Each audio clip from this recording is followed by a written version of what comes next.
A positive thought will work better than the negative one. Happy morning, students. I welcoming you all to this online class. We are on the way through the 5th chapter, Molecular Genetics, and we have completed up to transcription. Let's have a fast recap on that chapters. We have seen DNA as a genetic material, transcription, replication, etc. And today we will discuss about translation, Human Genome Project and DNA fingerprinting. Translation. Inside the body, the process of translation occurs with every single cell. Each cell has a nucleus. After transcription, mRNA move out of the nucleus and enter the cytoplasm. This mRNA strand acts as a template for protein synthesis. Present in the cytoplasm, an enzyme aminoacyl tRNA synthetase. The enzyme macromolecule has two binding sites. One site recognizes the amino acid methionine. This is followed by the binding of ATP molecule and release pyrophosphate, resulting in activation of amino acid. Finally, the tRNA and the activated amino acid bind together. This amino acylated tRNA is known as met-tRNA and is released from the enzyme.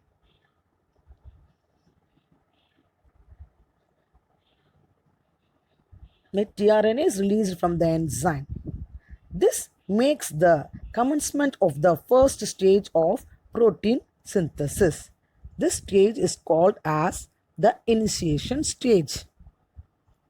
During the initiation stage, the small subunit of ribosome binds to the mRNA strand. The mRNA strand is made up of codons with one sequences of 3 bases. Then the ribosome subunit moves along the mRNA in 5' to 3' direction until they recognizes the AUG codon or the initiation codon. At this point, the met-tRNA possessing the anticodon UAG pairs with to the AUG codon of the mRNA. Then, a large subunit of ribosome combines with small ribosomal subunit. The large subunit shows 3 sites: the acceptor site or A site, the peptidyl site or P site, and the exit site or E site. This whole unit forms the initiation complex. This is followed by the elongation stage. During this stage, another tRNA carrying a molecule of amino acid approaches the mRNA ribosomal complex and fits in the A site. Then a bond is formed between methionine and the amino acid molecule of the tRNA. As a result, the met-tRNA becomes deacylated. The ribosome moves about one codon and the deacylated tRNA shifts to the E site from where it dissociates. Meanwhile, another tRNA carrying amino acid molecule attaches to the A site. This is followed by binding of a amino acid molecule. Repetition of this process leads to the formation of amino acid chain. So many tRNA are combined. This event is called elongation. Finally, the UAG codon or the stop codon reaches the A site and the elongation is terminated. Termination is the last stage of protein synthesis. A chain of amino acid molecule is released from the ribosome. This released amino acid chain is the protein, and this part of protein synthesis is known as translation. Then the tRNA detaches from the mRNA, the ribosome detaches and dissociates into small and large subunits. Regulation of gene expression has been extensively studied in bacterial cells, which contains genomic DNA. These genes on transcription gives mRNA and by translation produce protein. Both processes are energy intensive. Only those genes involved in homeostasis are expressed continuously. They are called as constitutive expression. When this operon, most of the genes are controlled by expressive signals, which are usually molecules in the growth medium. The signals that positively regulate the gene expression are called as activators, while the signals that negatively regulate gene expression are repressors. Activators and repressors are DNA binding protein that regulate the gene expression. The DNA sequence at which the repressor binds is called an operator, while the DNA sequence at which the activator binds is called as activator binding site. Now let's talk about LAC operon. Operon is the functional unit of DNA containing cluster of genes under single promoter. This LAC operon has three structural genes, namely LAC-Z, Y and LAC-A. The LAC-Z gene codes for beta-galactosidase, which breaks the lactose into glucose and galactose. LAC-Y genes codes for lactose permease, which transport lactose inside the cell. And LAC-A gene codes for thiogalactoside transacetylase, which removes the toxic substances transported by LAC-Y genes. And this LAC-I encodes a repressor that binds the operator and represses the LAC operon. Let's see how this LAC operon functions. In absence of lactose, the operator is occupied by the LAC repressor. This ultimately shuts down the LAC operon genes. Basal level transcription of LAC genes. Now, and sometimes even in the absence of lactose, the repressor may fall on from the operator, allowing the transfer of LAC genes. This occurs because the binding of repressor with the operator is not permanent. This is always some amount of lactose permeases, beta-galactosidase and thiogalactoside transacetylase enzyme present in the cell. When lactose is present, lactose enters into the cell by lactose permease enzyme present in genes. Lactose binds with the repressor and it releases the repressor from the operator. So it releases the repressor from the operator. As the operator is free now, the RNA polymerase can now bind to the promoter and initiate the transcription of LAC genes. Now, as LAC genes are continuously transcribed, more amount of lactose permeases and beta-galactosidase are formed. More amount of lactose enters into the cell. So, this allows permeases and beta-galactosidase are formed. Lactose is hydrolyzed to form glucose and galactose by beta-galactosidase enzyme. Next we see what is Human Genome Project. Human Genome Project. By taking a part of a gene, we can able to find out or examine the genetic abnormalities of an individual. So the International Human Genome Project was launched in the year 1990. It was a mega project and took 13 years to complete. The human genome is about 25 times larger than the genome of any organism sequenced to date and is the first vertebrate genome to be completed. Because human is a vertebrate, so it is the first vertebrate genome to be completed. Human genome is said to have approximately 3 into 10 to the power of 9 base pairs.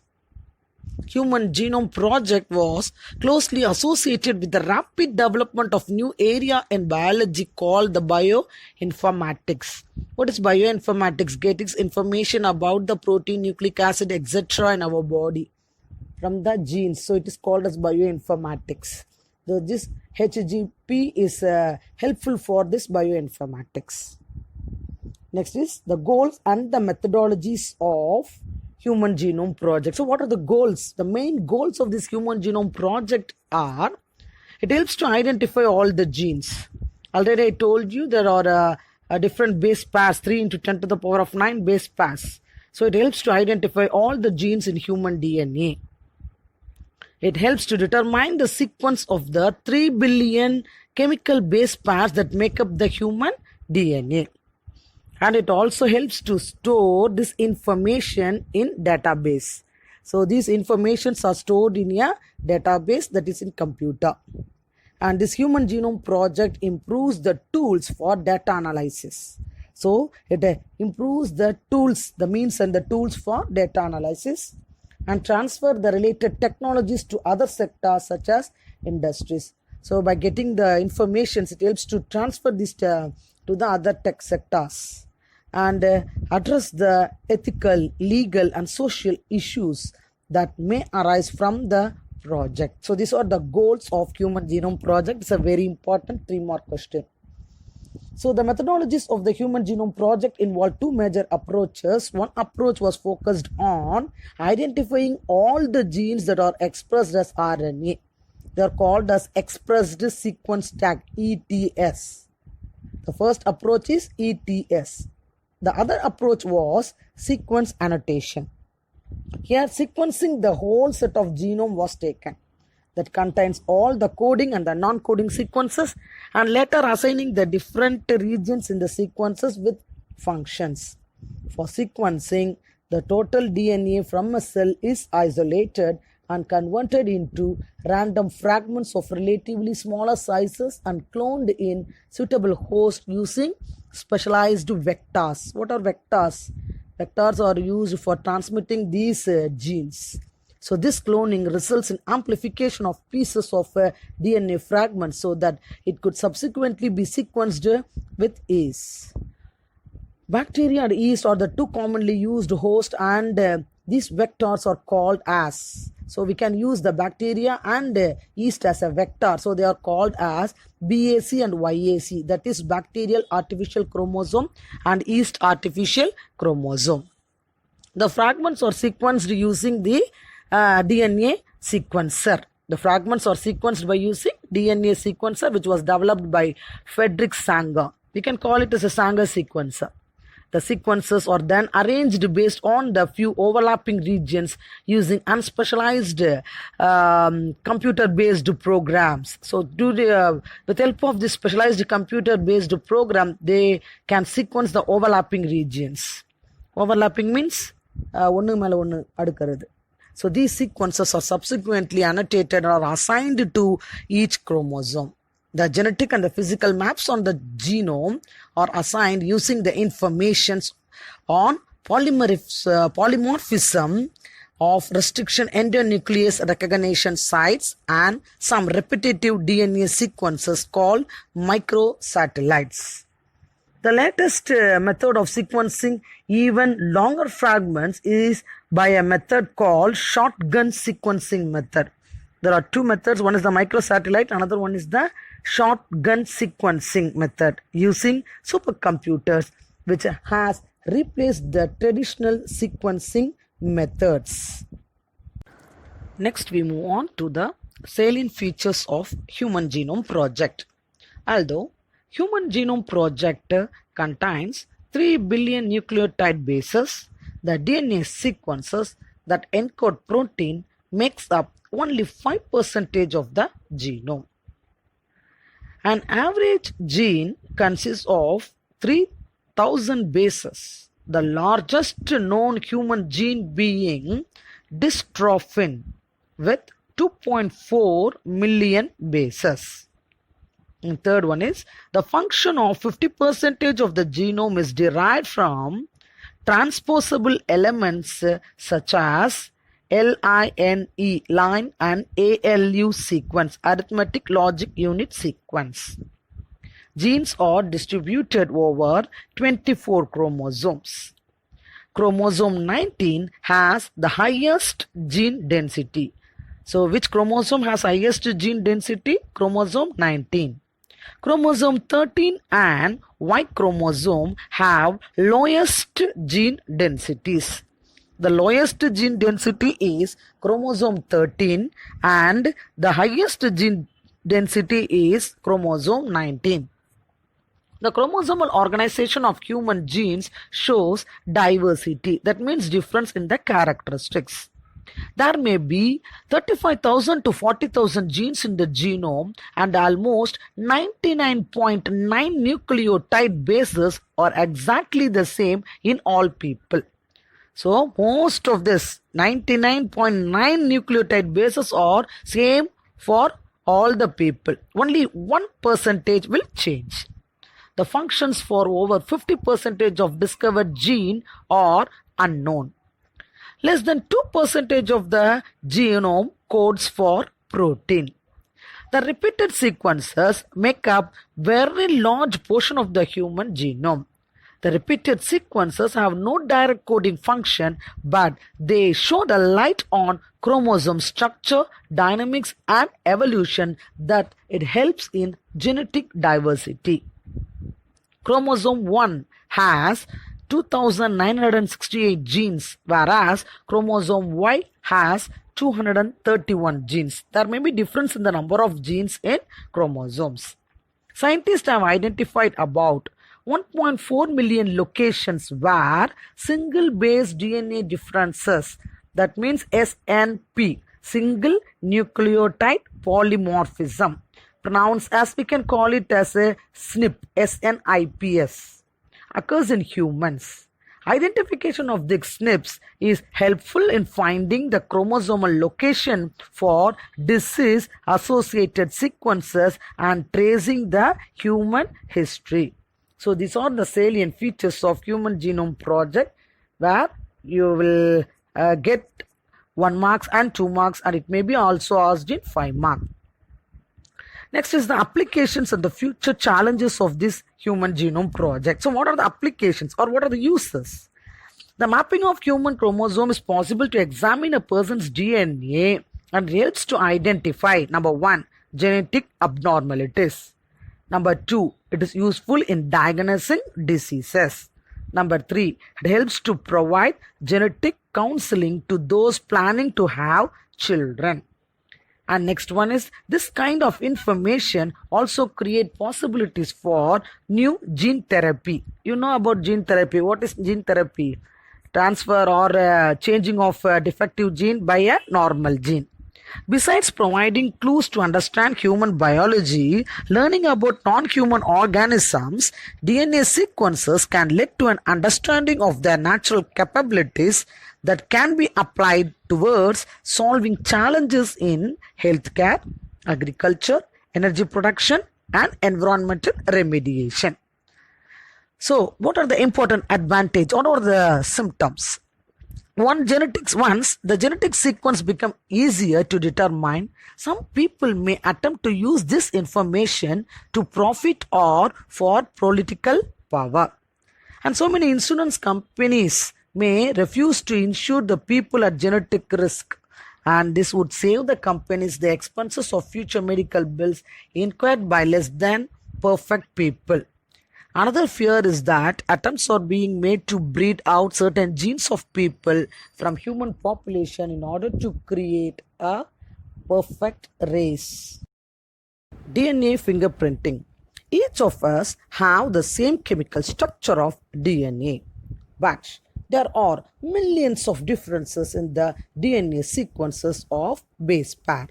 This makes the uniqueness among us so that each of us, except the identical twins, is different from each other genetically. The DNA of your person and the fingerprints are unique. There are 23 pairs of human chromosome with 1.5 million pairs of genes and 3 billion base pairs are present in every DNA. And this, by comparing these DNA sequences, we can able to identify the DNA fingerprinting of the individuals. We can see the DNA by comparing this fingerprinting, we can find the DNA of this individual. In human, 99% of DNA base sequences are identical and are known as bulk genomic DNA, and remaining 1% of DNA base sequence differ and have repeated sequences known as repetitive DNA. 1% is repetitive and 99% is bulk genomic. And you can separate this bulk genomic and this repetitive DNA by a method called density gradient centrifugation. DNA fingerprinting involves in identifying differences in some specific regions of DNA sequence called repetitive DNA, because in this sequence a small stretch of DNA is repeated many times. These repetitive DNA are separated from bulk genomic DNA as different peaks. The bulk DNA forms a major peak and the other small peak is called as a satellite DNA.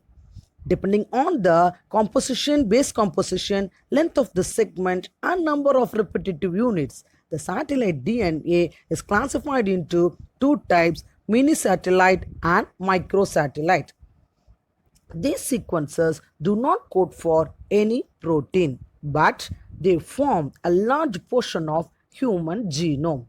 These sequences show high degree of polymorphism and form the basis of DNA fingerprinting. DNA isolated from blood, hair, skin cells or other genetic evidences left at the scene of a crime can be compared through VNTR patterns with the DNA of the criminal. And this satellite DNA do not show any impact on producing ability and exhibit high degree of polymorphism originating in a population.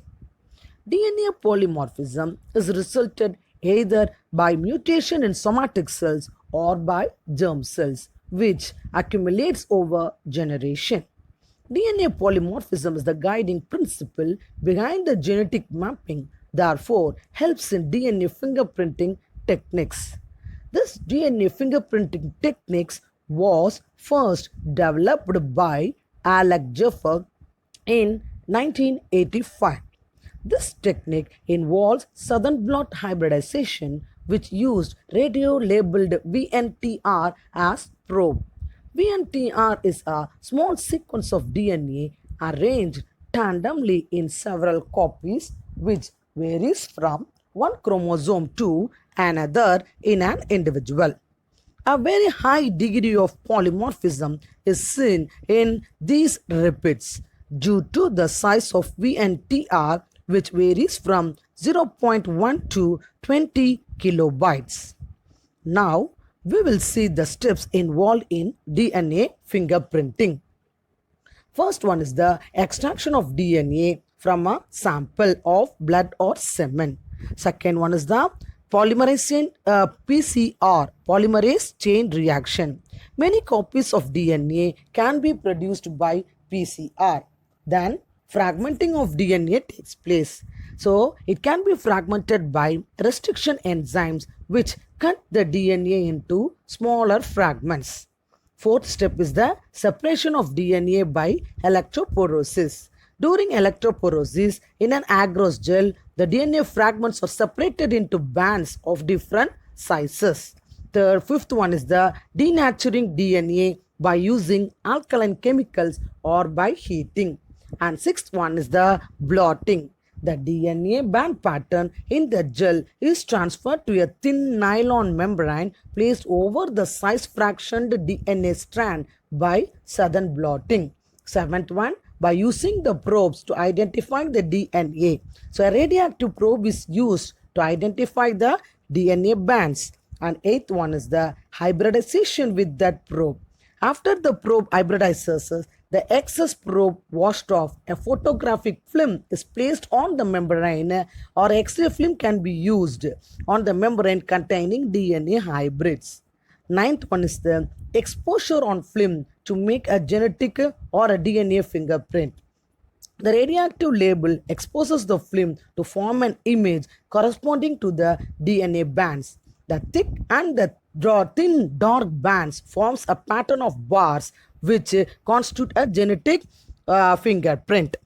Today, the accuracy of DNA fingerprinting technique has further improved due to the advent of polymerase chain reaction PCR.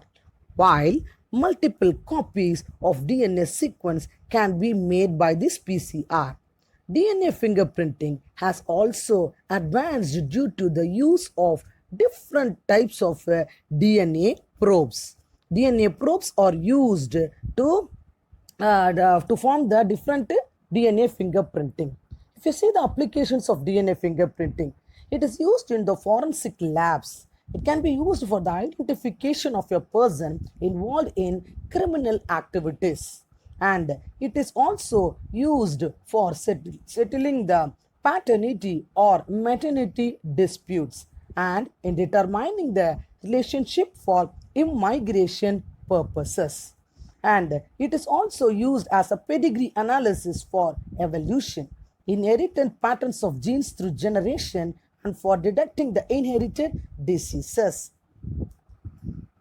It is also used in conservation of wildlife, protection of endangered species of animals, and it is also used as an anthropological studies. It is useful in determining the origin and migration of human population and genetic diversities. So these are the applications of DNA fingerprinting, which is used as forensic analysis, pedigree analysis, conservation of wildlife, and anthropological studies. Children, I hope you all can understand the concept of translation, human genome project, DNA fingerprinting. So, we come to an end of our fifth chapter, molecular genetics. This chapter is a little bit complicated, but it's very easy to read. Read the questions sent to you in the assignment. If you have any doubts, feel free to ask me. Don't waste your time. Everything will change. What we are facing now is not permanent. So, have faith in God. Be safe at home. Thank you.